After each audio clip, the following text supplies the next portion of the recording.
ഞാനിപ്പോൾ നൂറിന് ഭാഗത്തുള്ള പ്രഭാ ഹോട്ടലിലാണ്. കഴിഞ്ഞ തവണ വന്നപ്പോൾ ഭയങ്കര ഇഷ്ടമായി. നല്ല നാടൻ ടേസ്റ്റ്. പ്രത്യേകിച്ച് എനിക്ക് ഏറ്റവും ഇഷ്ടമായത് ഭൂമിയിലെ ഏറ്റവും വലിയ ഹോട്ടൽ മുതൽ കഴിക്കാത്ത ഹോട്ടൽ ഇന്ത്യയിൽ തന്നെ ഇല്ല. തട്ടുകട മുതൽ എല്ലാ ഹോട്ടൽസിലും എല്ലാ രീതിയിലുള്ള ഭക്ഷണവും കഴിച്ചിട്ടുണ്ട്. നോൺ വെജ് കഴിച്ചിട്ടില്ല. ഇവിടെ മാത്രം കണ്ടിട്ടുള്ള സാധനമാണ്. സാധാരണ ചമ്മന്തി, ചട്നി, സാമ്പാറൊക്കെയാണ് ടേബിളിൽ വെക്കാറ്. ഇവിടെ കടലക്കറി നമുക്ക് ആവശ്യത്തിന് കഴിക്കാം. അടിപൊളി. എന്തായാലും ഞാൻ തുടങ്ങട്ടെ. ചെറിയ ഹോട്ടലാണ്. എപ്പോൾ നോക്കിയാലും തിരക്കാണ്. ഇതാ ഇത് നോക്കിയേ സർവീസ്.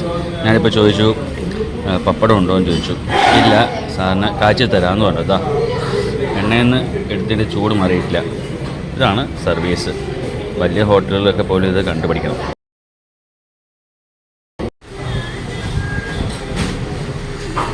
വളരെ ചെറിയൊരു ഹോട്ടലാണ്. പാലക്കാട് നിന്ന് നൂറണി, കല്ലേക്കാട്, നമ്മുടെ ഒറ്റപ്പാലം, ഷൊർണൂർ, പട്ടാമ്പി റൂട്ടിലാണ്. 5-6 കിലോമീറ്റർ ദൂരമാണ് ടൗണിൽ നിന്ന്. ഇപ്പോൾ പാലക്കാടുണ്ട്. പാലക്കാട് വന്നപ്പോൾ ഇത് അന്വേഷിച്ച് വന്നതാണ്. അപ്പോൾ ഹോട്ടലിൻ്റെ സൈസിലും ഇതിലൊന്നും അല്ല കാര്യം. ഭക്ഷണം, അതിൻ്റെ ടേസ്റ്റ്, പ്രത്യേകിച്ച് കൈപ്പുണ്യം പറയാതിരിക്കാൻ പറ്റില്ല. ഒരു രക്ഷയില്ല. നിങ്ങൾക്ക് ഒരു നേരം ഭക്ഷണം കിട്ടുന്നുണ്ടെങ്കിൽ, കിട്ടിയാൽ മാത്രം പോരാ, അത് കഴിക്കാൻ പറ്റുന്നുണ്ടെങ്കിൽ ലോകത്തിലെ ഏറ്റവും ഭാഗ്യമുള്ള ആൾക്കാരൊരാൾ നിങ്ങളാണ്. അന്നമാണ് ദൈവം.